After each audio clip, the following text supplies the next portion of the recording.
Bueno, muy buen lunes para todos.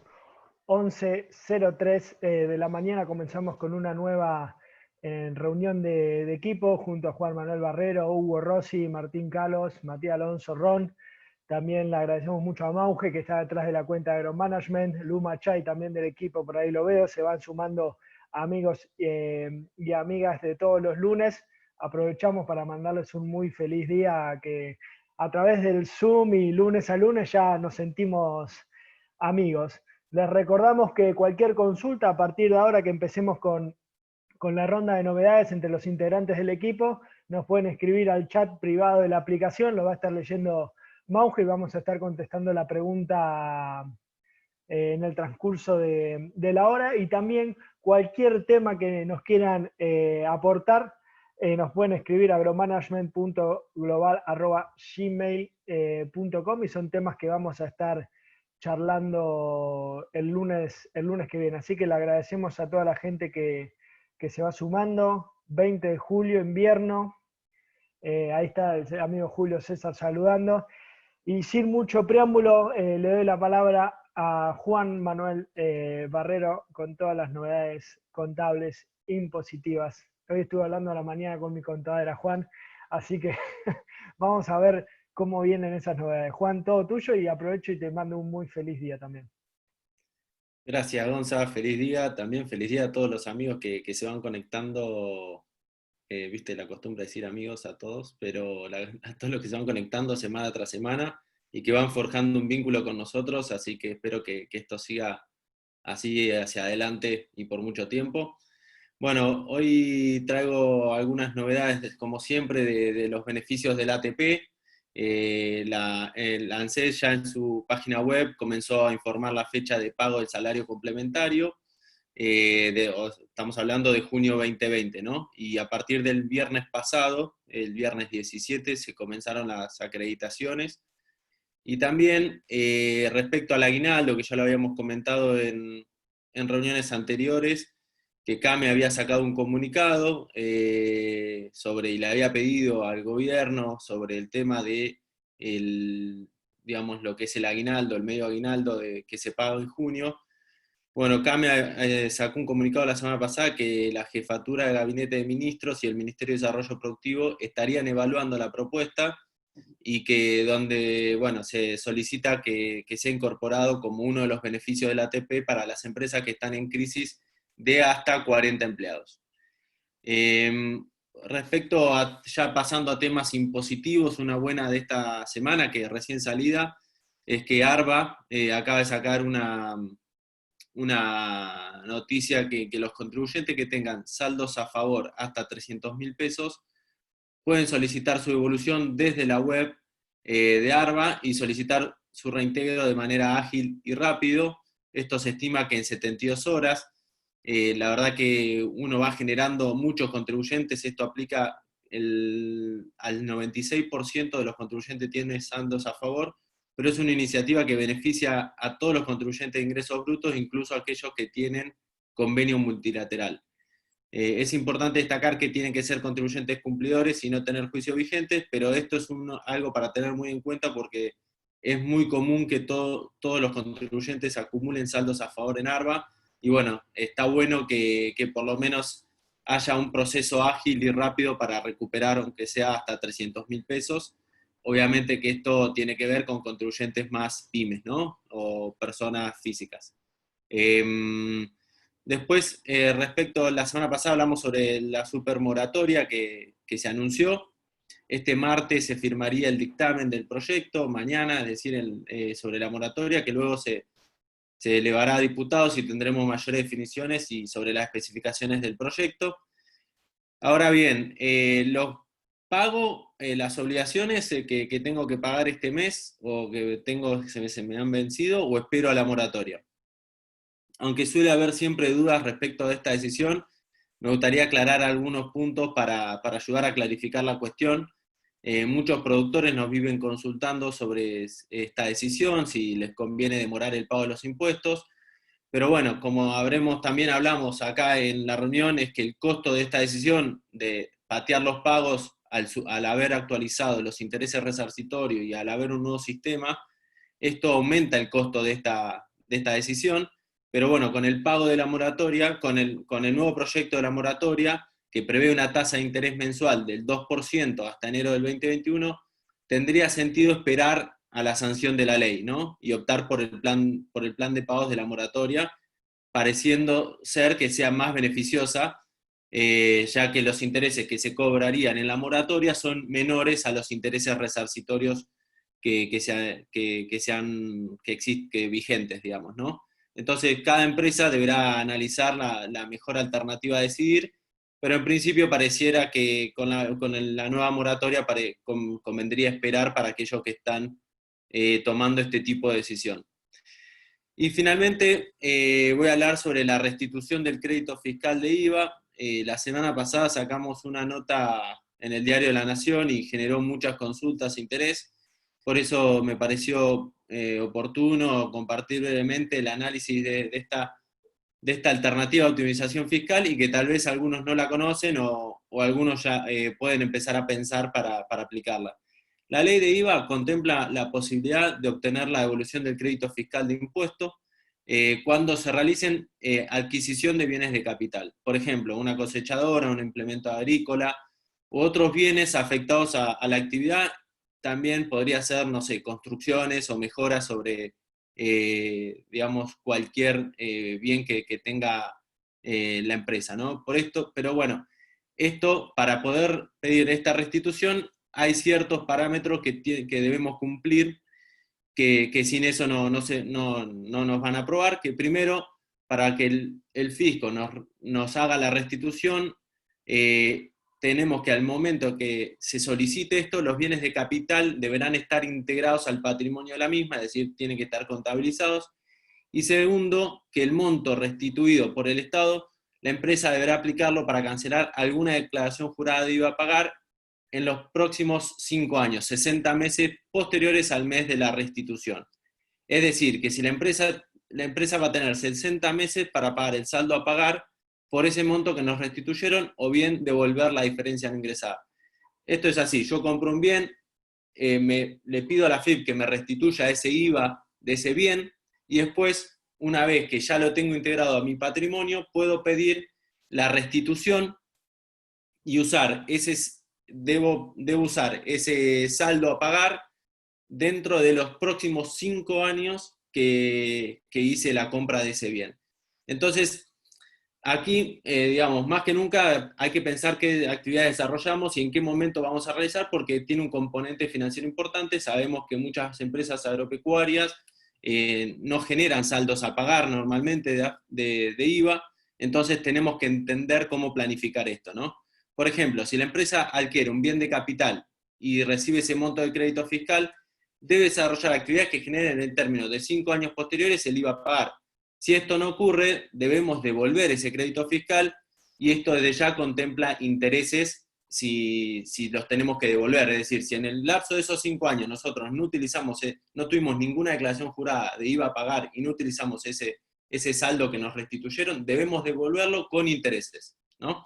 Entonces, así todo, por más que no generemos ese IVA a pagar, no necesariamente puede ser un efecto negativo o una alternativa negativa, digamos, no podría ser algo positivo, ya que podríamos invertir ese IVA que nos están restituyendo en alguna entidad financiera, plazo fijo, adquirir moneda extranjera en contado con liquidación, o hacer otro tipo de inversión que en el momento tengamos, y hasta el momento que tengamos que devolverla, tenemos 60 meses posteriores. Es decir, después debemos comparar si la licuación de la inflación licuó ese interés que me cobra el fisco versus la inversión que hice yo en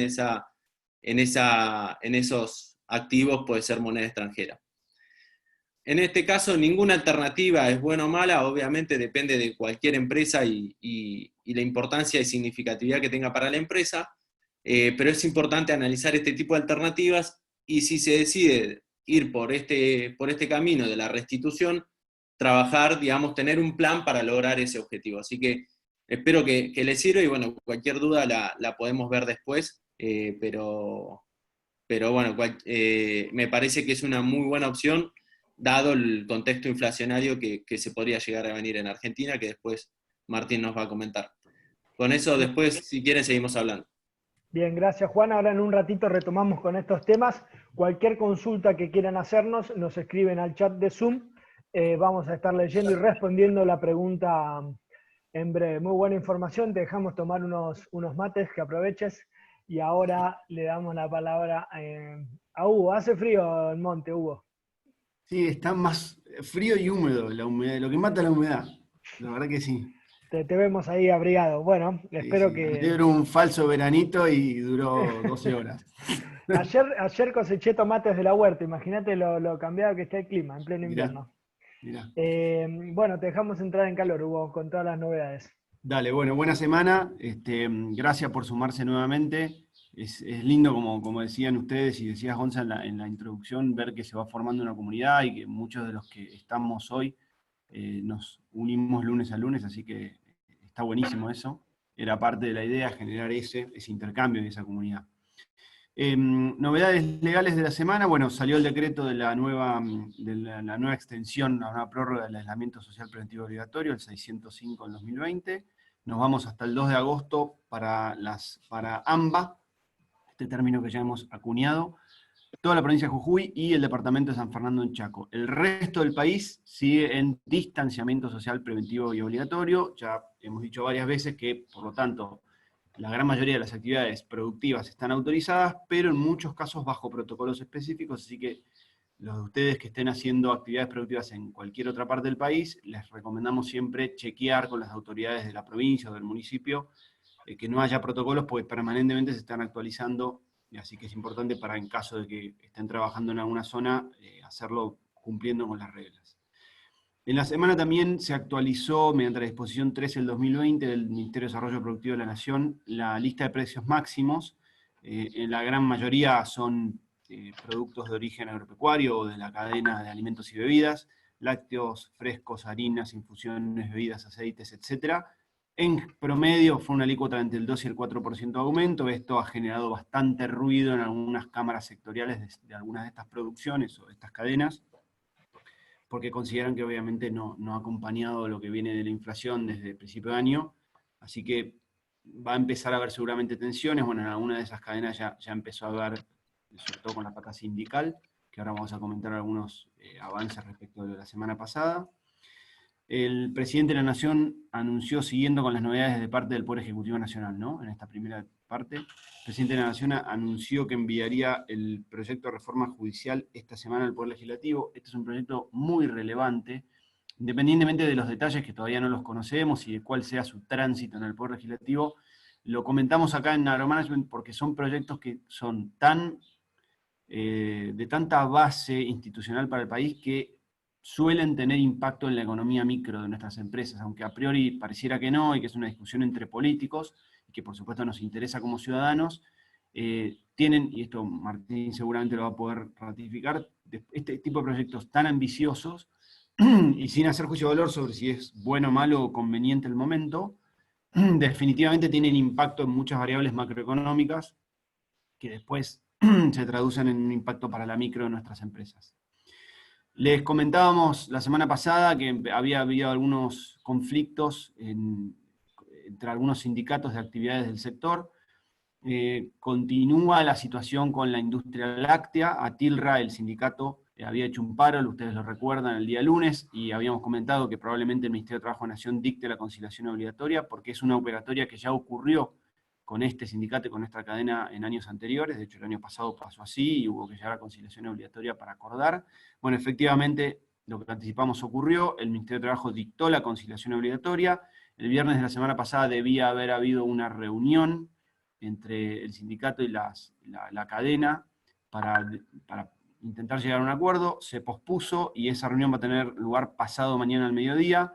El problema de este tipo de situaciones que se estiran las reuniones y la solución mientras hay una conciliación laboral obligatoria vigente es que suele haber diferentes grados de acatamiento por parte de las partes a la conciliación obligatoria en las distintas regiones o zonas.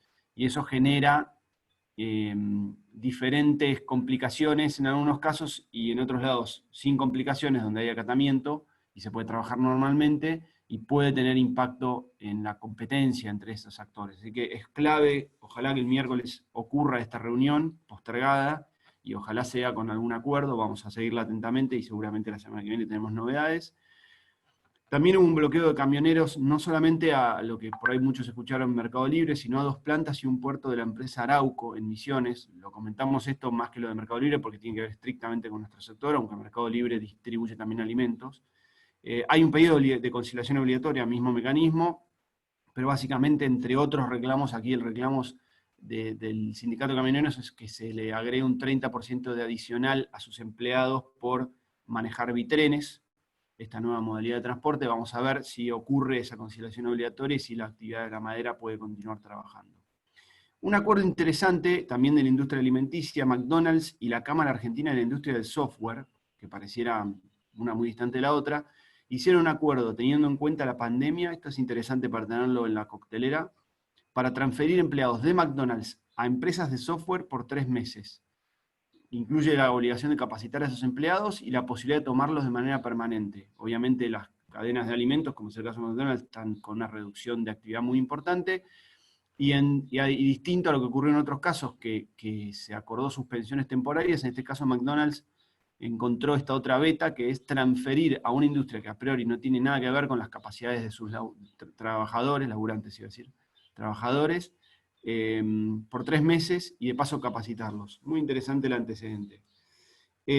Otra novedad del Poder Ejecutivo, pasamos al Legislativo, la última del Ejecutivo, a través de la disposición 14-2020 de la Subsecretaría de Mercados Agropecuarios de la Nación, se estableció que por 60 días los certificados de depósitos y warrants, esto es un instrumento muy utilizado sobre todo en algunas regiones del norte de nuestro país, pueden ser tanto en formato papel como es adicional, como en modalidad electrónica. Así que es interesante que se haya ayornado de esta forma, en principio es por 60 días, veremos si se va prorrogando o si queda de manera definitiva, pero sí habíamos comentado en alguna de las reuniones anteriores que hay un proyecto con media sanción de ley de warrants en el Congreso de la Nación, que el Poder Ejecutivo Nacional ha dicho públicamente que intenta completar la media sanción este año, que falta, y una de las incorporaciones que le va a hacer el Poder Ejecutivo a instancias del Ministerio de Agricultura de la Nación es justamente la digitalización de la operatoria, así que esta disposición de esta semana va en línea con eso, pero interesante mientras tanto para las empresas sobre todo de economías regionales, hay muchas tucumanas y jujeñas que trabajan con este mecanismo, que lo puedan hacer a través de formato electrónico. En el Poder Legislativo, aparte de lo que ya comentó Juan respecto a la moratoria, avanzó el tratamiento de la ley de teletrabajo, esta ley que les venimos comentando seguido porque va a tener un impacto importante en el formato del teletrabajo y por lo tanto en los costos del teletrabajo para las empresas, y que ya cuenta con media sanción. Hoy está en el Senado, el ministro de Trabajo de la Nación, Moroni, estuvo en el Senado la semana pasada comentando la ley, y es probable que esta semana haya tratamiento en comisión y ya quede lista para pasar al recinto y en una de esas convertirse en ley prontamente. Recuerden que entraría en vigencia, si no hay modificaciones, a los 90 días, con lo cual es interesante continuar monitoreando esa situación. Por último, respecto al Poder Judicial, para completar los 3 poderes, si bien en las zonas con aislamiento social preventivo obligatorio ya se habilita la actividad de los abogados, todavía no se expidió la Corte Suprema de Justicia sobre los tribunales. Así que estamos a la espera de una acordada de la Corte, probablemente hoy o mañana, para ver si empieza a flexibilizar la operatoria en tribunales. Esto sí que es muy importante para aquellas empresas que tengan juicios o que necesiten iniciar juicios. Bueno, atentos porque hoy mañana podría llegar a haber por primera vez un primer paso de flexibilización. Vamos a ver si esto ocurre.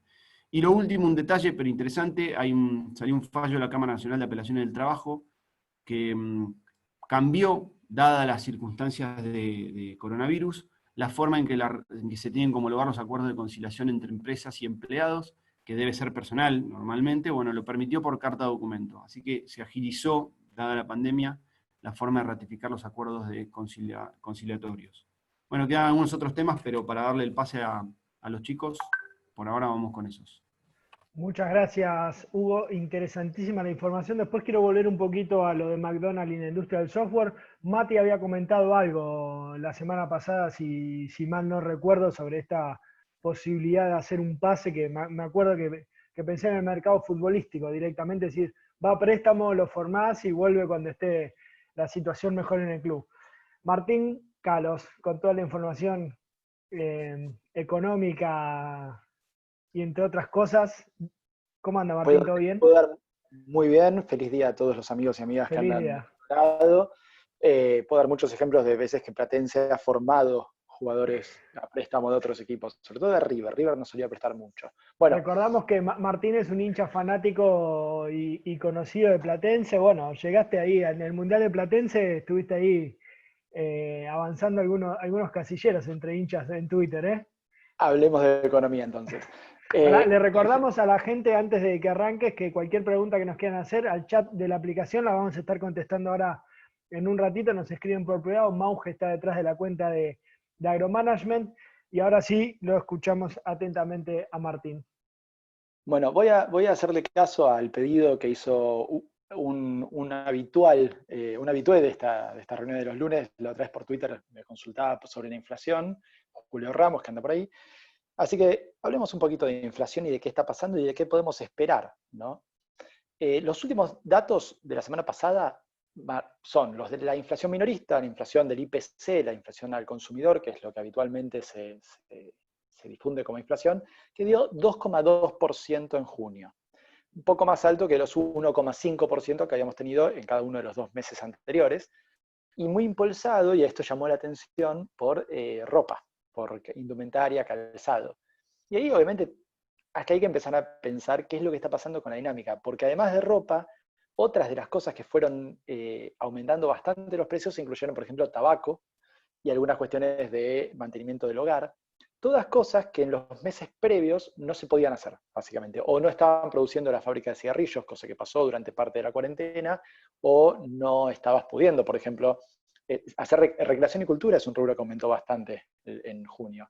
Y en la medida en la que algunas cosas de esos rubros se van habilitando, no todo, recreación y cultura sigue en buena medida parado, entran y lo que vemos es un pequeño salto en los precios. Ahora vemos por qué, ahora hablamos de por qué está pasando esto, pero ahí hay un arreglo, ¿no?, de precios que el índice de los meses previos no venía captando. En ropa en particular hay dos cuestiones. Si bien el INDEC lo que viene haciendo no es diciendo, bueno, no se mueven los precios. En los meses en los que estuvo parado no es que decía, no, paralizamos los precios, los dejamos igual desde marzo. No, lo aumentaba en la medida en la que, digamos, con la categoría inmediata superior para la cual sí tenía datos. Es decir, en el caso de, por ejemplo, indumentaria, que es un gran rubro, lo que tenía justo arriba era el promedio general, y lo actualizaba por el promedio general.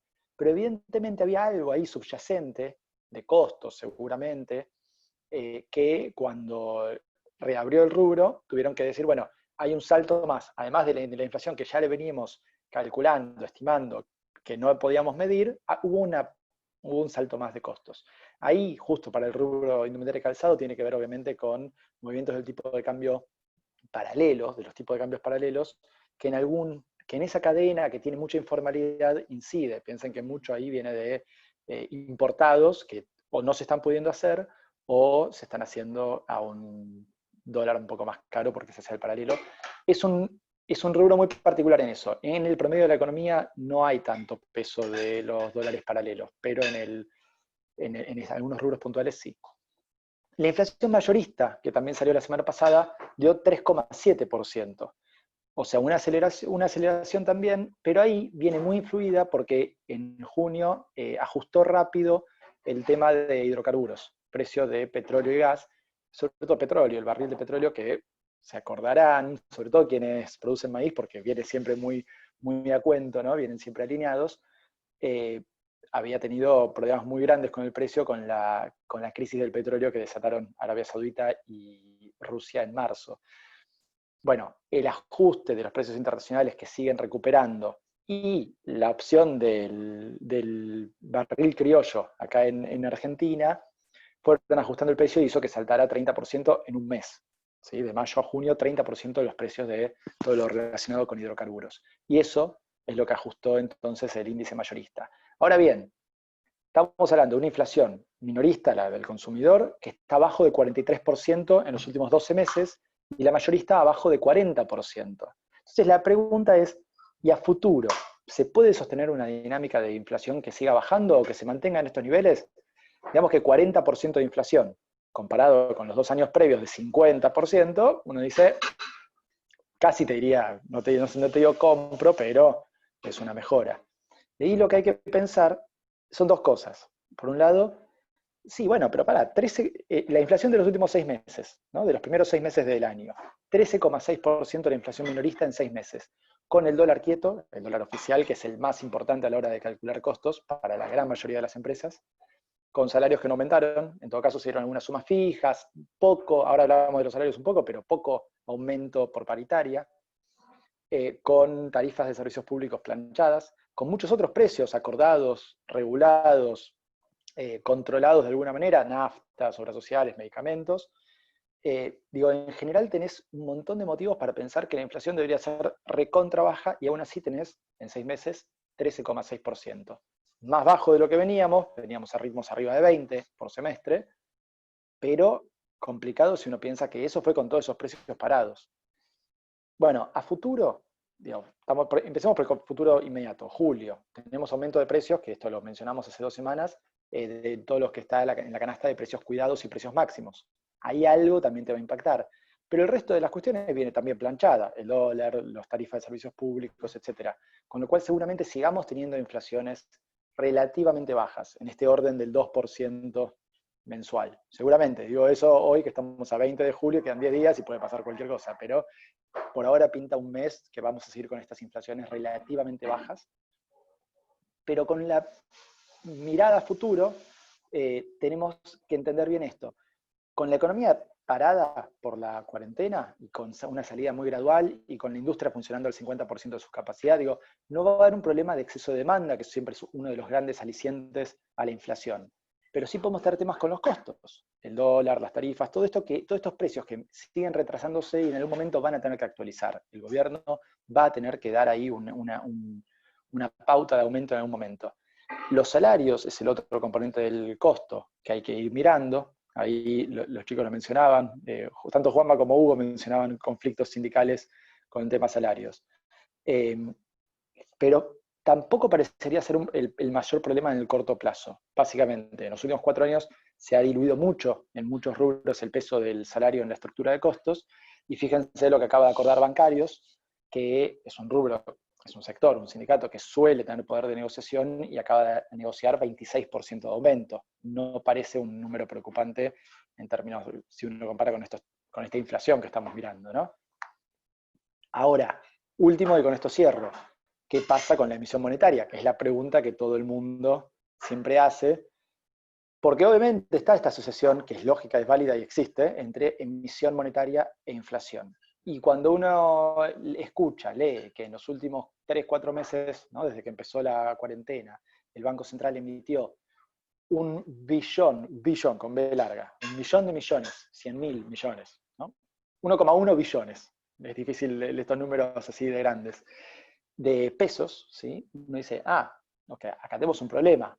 Bueno, 2/3 de esos pesos el Banco Central lo fue esterilizando, se dice, fue emitiendo deuda para que a su vez le devolvieran esos pesos, y en todo caso es una promesa de emisión futura, ¿no? Las LELIQ, o los pases, en algún caso, con los pases que tiene con los bancos, esa línea de crédito con los bancos, son una promesa de emisión futura a una tasa de interés que está en torno al 30%, con lo cual hay un tema a seguir.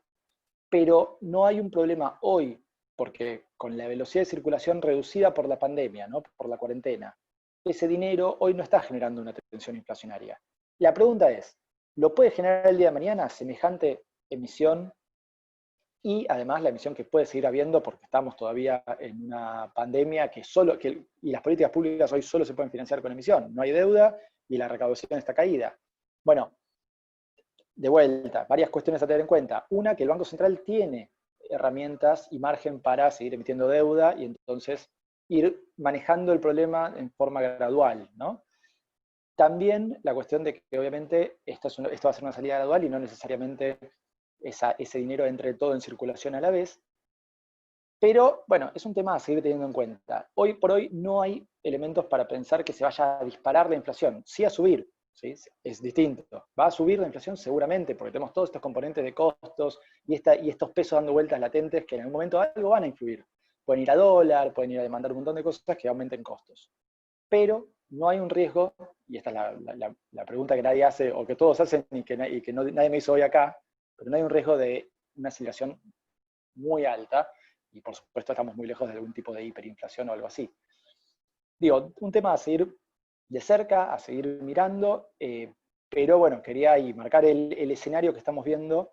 Pues, por supuesto, a mí no me gusta hablar de futurología, de números, pero para quien lo necesite, nosotros tenemos en la consultora, por supuesto, todos los números de cómo vemos la película a futuro, y se puede trabajar, aunque sea con escenarios de cómo está pintando el futuro inmediato y más mediato. Paso así, no acaparo mucho la palabra, y después, si quieren, seguimos. Gracias, Martín. Interesantísimo. Bien la reflexión final. Me gustaría volver con alguna cosita con el tema de inflación y consumo ahora en un ratito. Ahí Julio está contento que hablaste de lo que él quería. Y damos la palabra a Matías. Alonso, cualquier consulta al chat de Agromanagement, acá de la aplicación de Zoom. Me gusta mucho el mapa que tenés de fondo, Matías, y espero con ansias lo que tenés para contarnos hoy.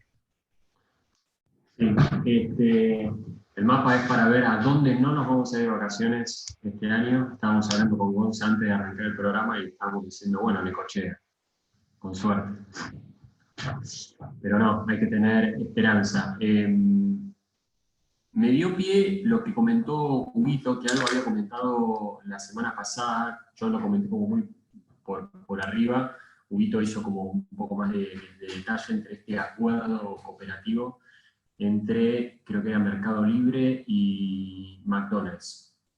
Justo me viene al pie porque hoy había traído algo que tiene que ver con esto de la cooperación. Hace un tiempo estaba leyendo un libro de Harari, Yuval Harari, que escribió es un docente universitario, pensador académico israelí, que escribió una serie de libros que se hizo muy famoso. Y hoy líderes de todo el mundo lo llaman y lo consultan, y da entrevistas, etc. Es un pensador actual. Y en sus libros, Sapiens, Homo Deus, él remarca en la humanidad por qué tuvo tanto éxito frente a otras especies. Y la conclusión a la que él llega es que la cooperación flexible es lo que nos permitió a nosotros los humanos hoy en día ser, no sé, 7.000 millones, 9.000 millones de personas en todo el mundo.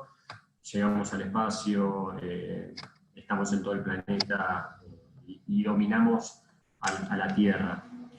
Y esto es la cooperación flexible de la cual habla Yuval Harari, en las organizaciones cada vez tiene más implicancia. Hasta no hace tanto tiempo se hablaba como que la estrategia era la estrella en las empresas.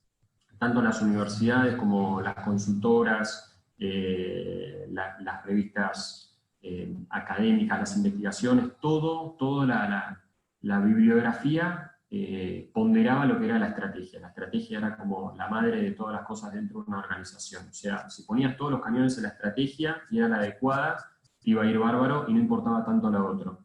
Con el tiempo esto se fue revirtiendo y primero como por percepción y después con hechos más concretos, estudios, fueron demostrando que la cultura le gana en parda y hasta a veces le gana a lo que es la estrategia, ¿no? Es bastante famosa la frase de Peter Drucker que la cultura se come la estrategia en el desayuno, ¿no? Este poder que él tiene de síntesis cuando dice las cosas. Había unos profesores ya en la década del 90 que venían enseñando esto, que me anoté los nombres porque si no, no me voy a acordar, Baron y Hannan. Son unos profesores que ya en Harvard enseñaban en esta década, en la década del 90, que la cultura era tan importante como la estrategia o hasta un poquitito más. El tema de lo que les pasaba a ellos es que no existían estudios que respaldaran estas hipótesis, ¿no? Que ellos daban como afirmaciones, pero no había ningún estudio como muy a mediano o largo plazo en el cual ellos se pudieran sustentar esto que decían. Entonces decidieron, a partir del año 93-94, empezar a hacer un estudio para comprobar si esta hipótesis que ellos sentían y veían, y cuando hablaban con con distintos líderes y con distintas organizaciones empezaba a surgir esto, empezaron dijeron, tenemos que hagamos la prueba nosotros, porque no hay nadie que la esté haciendo, hagámosla nosotros. Además eran sociólogos. Entonces decidieron ir a Silicon Valley y agarraron startups, empresas que estaban naciendo. Seleccionaron casi 200. Y de las 200 las empezaron como de algún modo a enmarcar, ¿no? Para decir, bueno, ¿qué tipos de culturas tienen? Porque la realidad es que todas las organizaciones tienen culturas, todos los países tienen culturas, después hay que ver si el contexto es el más adecuado de esa cultura o no, si esa cultura te termina favoreciendo o te termina jugando en contra. Ellos encontraron 5 tipos de culturas en las cuales enmarcaron a estas 200 empresas. Para ser breve, la cultura a la cual ellos llamaron modelo de estrellas, que se caracterizaban por ser empresas que contrataban a los mejores estudiantes que venían de las mejores universidades, de más renombre, las personas con mejores promedios, y también contrataban a los mejores empleados de las mejores empresas, ¿sí? Así es como se nutrían estas startups. Y lo que hacían era, como eran los mejores, le daban mucha autonomía a sus empleados, los cuales a su vez tenían muchos beneficios, ¿no? Después había otro tipo de cultura que se llamaba el modelo de ingeniería. En esta organización no había tantas estrellas individuales, sino lo que sobresalían o preponderaban eran los ingenieros, de manera individual y grupal. Y al ser todos ingenieros, todos tenían como una misma manera de pensar, un mismo modo de proceder, con lo cual todo se resolvía con la mentalidad de ingeniero. Y la resolución de problemas, todo tenía que ver con, hasta la forma de contratar al personal, se resolvía con la mentalidad de los ingenieros. Después estaba el modelo de las burocracias, donde preponderan los muchos mandos intermedios, organigramas muy largos, de abajo arriba, ejecutivos con sus descripciones de trabajo súper detalladas, organigramas, manuales, todo al pie de la letra, como muy poco margen para la innovación y la creatividad. Después las autocracias, que es bastante similar, nada más que en todo está la mano del líder, el director general o el fundador de esa organización, y después el último modelo que ellos detectaron era el modelo de compromiso, ¿sí?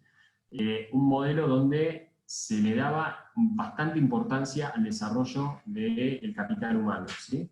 Que se entendía que llevaba tiempo, pero estas organizaciones veían que el desarrollo de su personal era súper importante. Los valores compartidos eran una parte fundamental de la organización, y destacaban ellos en el estudio que estas organizaciones, estas startups, empezaban a tener gente de recursos humanos, que en las otras era algo impensado. Después de casi 15 años de estudios, volvieron a chequear qué había pasado con estas 200 empresas, la mitad habían desaparecido. Y de las 100 que habían prevalecido, sacaron varias conclusiones, pero voy a hacer hincapié solamente en 2. De las modelos estrellas, produjeron algunos de los más ganadores resultados como organizaciones dentro del estudio, ¿no? Si ellos veían, decían, bueno, de las 100, ¿cuáles fueron? Hubo un conjunto que les fue muy bien, cotizaron en bolsa, acciones, etcétera, etcétera. Bueno, muchos eran de modelos estrellas. Y las razones, para ser simple, ellos decían, gente era muy lista, muy inteligente, con mucho amor propio, junta, puede hacer grandes cosas.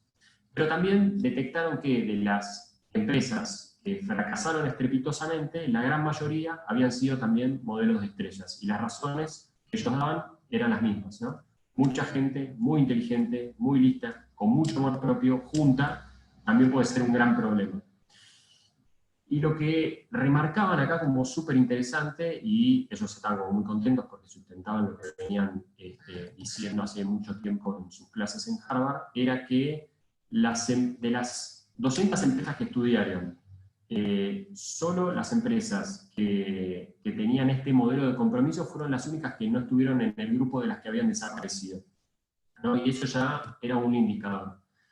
Y otra cosa que ellos destacaban eran empresas que empezaban a cotizar más rápido en la bolsa que en el resto, tenían mejor rentabilidad y eran bastante más ágiles. Y algunas de las características de por qué ellos veían que había sucedido esto eran se tomaban más tiempo en formar a la gente, y eso veían que a la larga hacía que su personal tuviera como una gran inclinación a la autogestión.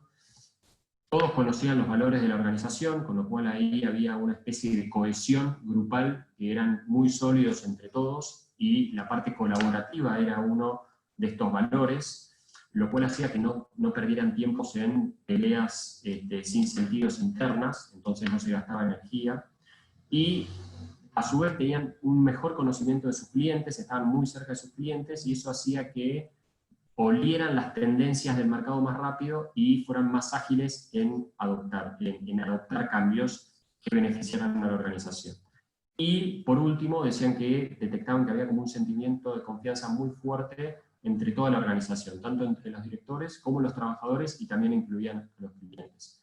Por eso creo que ya hoy en día, al año 2020, no es ninguna novedad decir que la cultura es una parte fundamental de la organización, y con esto de que la cooperación también es un más que todas las organizaciones tienen que tener, y aquellos que no lo tienen tienen que empezar a revisar qué cosas deberían mejorar para que la cultura de una organización cada vez se parezca más a una cultura colaborativa y cooperadora, una cultura competitiva, donde en definitiva se terminan fagocitando entre todos y termina perjudicando al grupo y a la organización.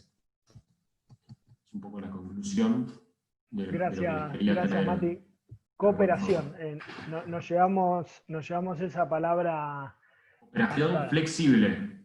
Flexible, agrega Harari. Porque habla también de, bueno, las abejas existen hace tanto tiempo como los hombres, y son expertas en cooperación, pero no son flexibles, y eso hace que no puedan evolucionar porque no se pueden adaptar tan rápido. Interesantísimo, en serio, Mati, la verdad que siempre es un gusto escucharte, y es una palabra clave. Seguimos nos quedan 15 minutos. Hubo hay novedades recientes. Sí, justo que cuando hablábamos al principio decíamos que estábamos a la espera de la acordada de la Corte. Bueno, recién acaban de salir, de hecho la intercambiamos con el doctor Rafael Mayo, que ahí lo ven con su camarita, que es un colega y un gran amigo, y justo Rafa me decía y estábamos intercambiando un poquito al respecto. Salió la acordada de la Corte, importante, entonces por primera vez empieza a haber flexibilizaciones relevantes desde que empezó la cuarentena. En concreto, continúan abiertos, vamos a decirlo en criollo, los tribunales federales y las cámaras, como ya había ocurrido desde hace un par de semanas, pero la novedad es que ahora, a partir del día 27, se van a abrir los juzgados de primera instancia nacionales, o sea que la actividad judicial va a retomarse probablemente mucho más fuertemente, con una salvedad extraña, que es que hasta el 2 de agosto, en principio, de acuerdo a lo que dice la acordada, quedan suspendidos la mayoría de los plazos, para no entrar en mucho detalle aquí, con lo cual, atención, en 7 días empezarían a funcionar los juzgados nacionales de primera instancia, con esta salvedad de la suspensión de plazos por 7 días más, por lo menos la mayoría de ellos, así que los que tengan que hacer trámites en tribunales empiecen a recuperar el teléfono de los abogados o a desempolvar los expedientes, porque va a empezar. Bien, gracias Hugo. Mati, ahí nos están pidiendo a ver si podés pasar por favor los datos de la bibliografía. Se los pasamos a Mauge y ahora los cargamos al chat para que todos se lleven bien la información que acabas de comentar, ¿sí? Martín, te hacemos una consulta para tocar un cachito más el tema de inflación, y después por si querés comentar algo de la deuda, pero ¿cómo se explica para la gente común y que no tiene muchos conocimientos como yo, que haya inflación en este contexto de desaceleración total del consumo? ¿Por qué aumenta la ropa si nadie se está comprando ropa? Son buenas preguntas.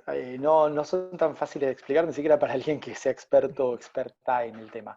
A ver, pasan dos cosas. Por un lado, que tenés inercia.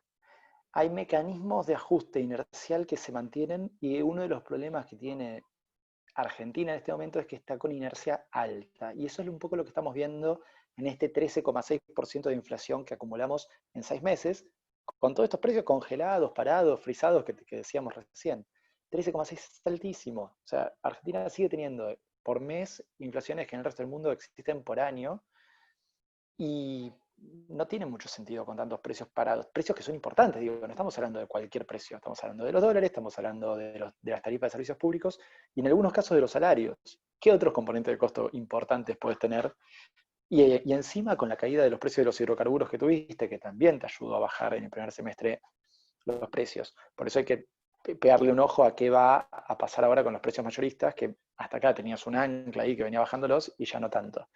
Pero bueno, pasa esto, hay mucha estrategia de cobertura y de, bueno, ir ajustando precios porque sabes que te van a aumentar, o sea, se arma una inercia con las expectativas ahí. Como vos sabés que te va a venir aumentado el precio de tu insumo, también aumentás ya ese 2%, por decir algo, un poco más, poco menos, según con cuánta frecuencia hagas el ajuste, el precio final de venta. Y entonces se arma.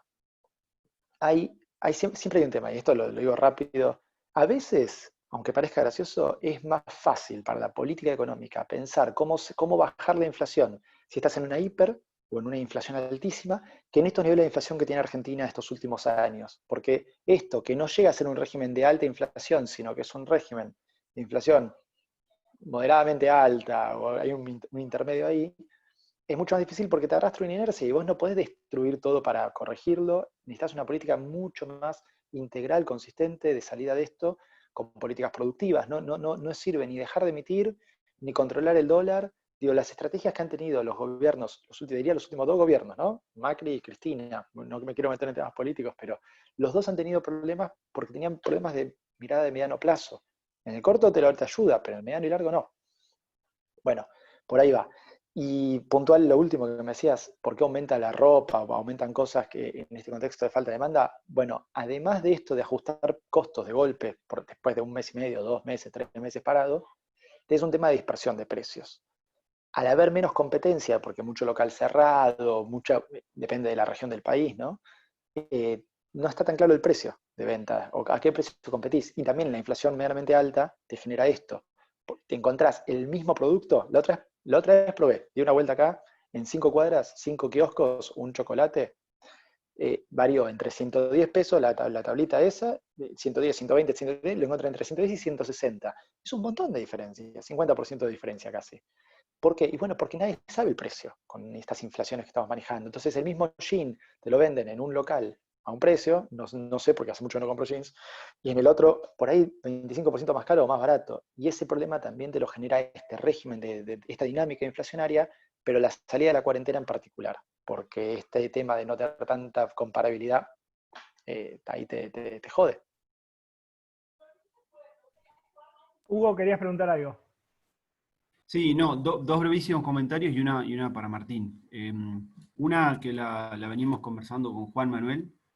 Como probablemente muchos de ustedes sepan, el viernes se lanzó el Consejo Agroindustrial, hubo muchas entidades, algo más de 40. Estuvimos en ese Zoom. Un interesante plan de exportaciones muy ambicioso que coordina en principio José Martins, el presidente de la Bolsa de Cereales. Sabemos que pidieron audiencia con la presidenta del Senado, la vicepresidenta de la Nación, y con los bloques opositores, así que vamos a ver si de ese ámbito, que es muy interesante como diálogo, surgen iniciativas concretas. Digamos, ¿no? Lo hablábamos con Juan, de comentarlo, pero bueno, puede ser un primer ámbito interesante para generar cosas para de acá adelante. Segundo comentario, va la pregunta corta para Martín. Salió una ordenanza nueva de aplicaciones de agroquímicos en General Villegas, provincia de Buenos Aires. Comentamos hace 2 lunes la que había salido en Benito Juárez, bueno, ahora hay una nueva en Villegas, así que se sigue generando más legislación al respecto y con diferentes criterios para los productores de esa zona, para estar atentos y empezar a ver cómo les impacta. Y no, lo que veníamos viendo estas últimas semanas, pero vimos que se acentuó mucho en la última semana, de hecho hoy a la mañana recibí un llamado al respecto. Empresas de la cadena, hablando del sector nuestro, de agroalimentos, pero me imagino que probablemente pase en otros sectores también, Martín, que empiezan a tener excedente de pesos en el flujo normal y que con las restricciones de acceso al mercado de cambio, la opción de dolarizarlos hoy se ve muy dificultada. Entonces empiezan a proponerle a clientes o eslabones de su cadena, proveedores o clientes, liquidaciones anticipadas de pagos que tenían a plazo. O sea, concretamente, alguien que te debía un pago en el mes de septiembre, octubre, noviembre, hoy te llama y te dice, che, prefiero dártelo ahora, y empiezan algunas discusiones, y acá voy a la parte más mía, digamos, pero te lo tiro a vos para la parte económica, empiezan las discusiones jurídicas, que es, perfecto, me lo liquidás ahora, ¿a qué tipo de cambio? Si el pago era en octubre y llega a haber una devaluación, digamos, entonces empieza a haber como este tipo de discusiones, en concreto ya las veo, en la cadena, y que empiezan a generar, además de la discusión comercial, en mi caso lo que veo de este lado, algunas aristas jurídicas. ¿Estás viendo eso? ¿Eso puede acelerarse si se aproxima el plazo, creo que es 4 de agosto, de cierre del canje? ¿Tiene algo que ver una cosa con otra, expectativa de evaluación? Está perfecto, che. Hugo, gracias por la pregunta. Mirá, te lo divido en dos partes para intentar ser sintético en ambas. Por el lado de esto último, de si vemos un tema de aceleración de expectativa de devaluación o inflacionaria. Estos precios que están frisados hoy, que están paralizados, en algún momento van a tener que actualizarse, y el dólar es uno. Al gobierno no le conviene dar una imagen, dar una mirada de que cambie esta estabilidad que le consiguió al dólar oficial en medio de la renegociación de la deuda, porque eso es parte de la poca previsibilidad que puede dar en este contexto. El gobierno no puede prometer básicamente nada hasta no saber cómo termina la pandemia, no puede prometer un déficit, no puede prometer un montón de cosas en el corto plazo. Entonces, si encima, por alguna razón, intentar mover un poco el precio del dólar le saliera mal, generar algún tipo de disparada de expectativas de devaluación o algo, jugaría doblemente en contra. Entonces, por las dudas, yo creo que están apostando a que no se mueva mucho el precio del dólar hasta que no esté el tema de la deuda cerrado, para bien o para mal.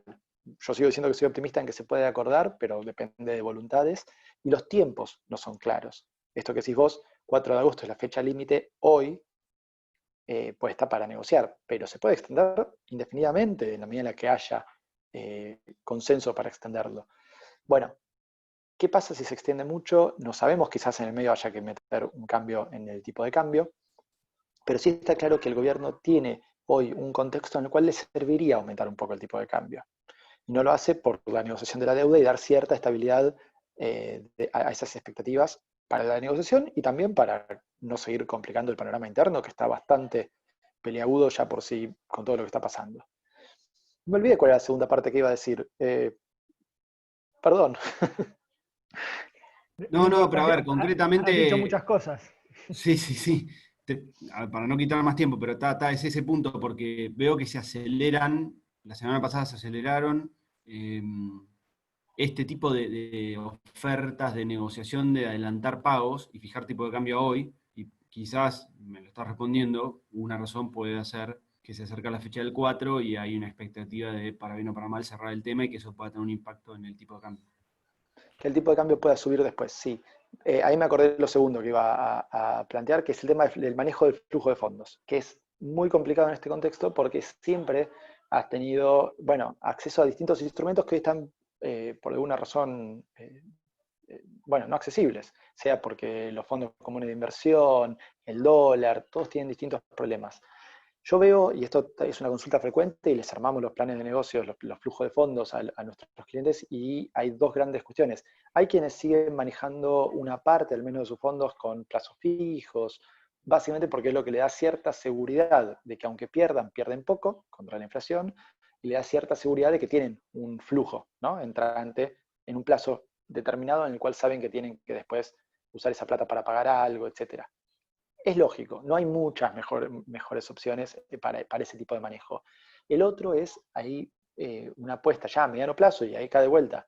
En verdad no es mediano, es un par de meses, pero depende de cuándo se cierre la negociación respecto del precio de los bonos.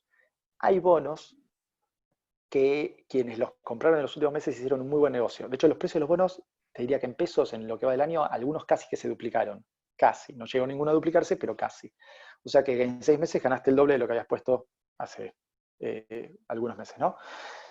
Y todavía hay algunos que tienen espacio para ganar, dependiendo de cómo se confirme el canje, incluso en deuda local, que es lo que salió la semana pasada, la nueva versión de esta oferta de canje para la deuda local en dólares. Bueno, hay opciones ahí para quien se anime a apostar a un poco más, a lo que sea que tarde en negociarse la deuda, y apostar a que se negocie exitosamente, hay buenas opciones ahí. El manejo del flujo de fondos tiene que ser hecho de manera profesional, sobre todo en contextos como este, en el cual tenés pocos recursos disponibles. Bueno, asesórense bien, consulten. En todo caso, consúltenos y lo vamos trabajando, pero se puede hacer un montón de cosas interesantes, aunque sea para no perder en un contexto de tanta incertidumbre. Bien, bueno, gracias Martín. Ahí en el chat de AgroManagement, todos los que están conectados lo van a poder ver, hay un link. Estamos haciendo una encuesta para empezar a entender un poco las cosas que están pasando a nivel capacitación y formación de talentos, búsqueda laboral. Ahora y post pandemia sería muy importante para nosotros que esta comunidad que se ha formado de la reunión de equipo de los lunes lo puedan completar, no cuesta nada, es 1 minutito y medio. Y por mail, estén atentos al mail, les va a estar llegando por AgroManagement toda la bibliografía que estuvo citando Matías hoy. Yo me voy con algunas conclusiones, me gustaría ya, faltando 1 minuto para las 12, no va a haber hiper, es una información importante. Cooperación flexible como clave para salir adelante y para mejorar es lo que nos destaca a nosotros, a los seres humanos con respecto al resto del mundo.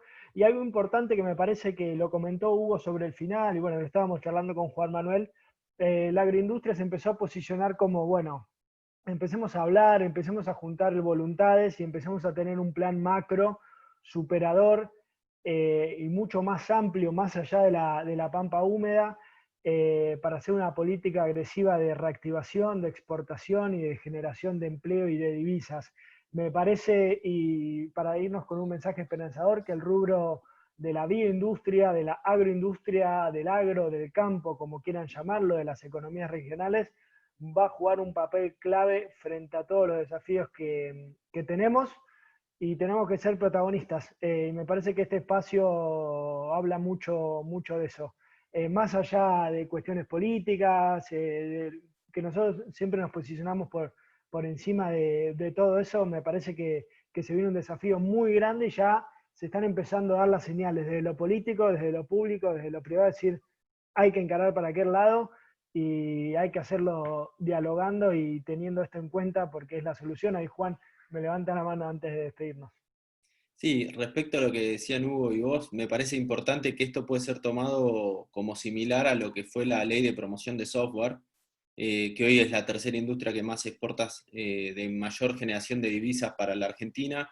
El agro sabemos que es la principal, pero también tenemos esa delgada línea que el agro es el sector que más divisas e impuestos paga, en definitiva. Entonces, cuán abiertos van a estar el gobierno o el Estado a bajar la recaudación para impulsar. Pero bueno, hay que demostrarlo con números, que si exportamos más nos beneficia a todos, como está claro que en la ley de software lo fue y hubo un consenso y una política pública, y que se necesita estabilidad fiscal para invertir, si no, no vas a desarrollar nada en la Argentina y no va a venir nadie. Entonces, si no le das un marco jurídico que pueda, me parece importantísimo esta iniciativa, ojalá que pueda avanzar y bueno, la verdad que los impuestos son claves, ¿no? En esto.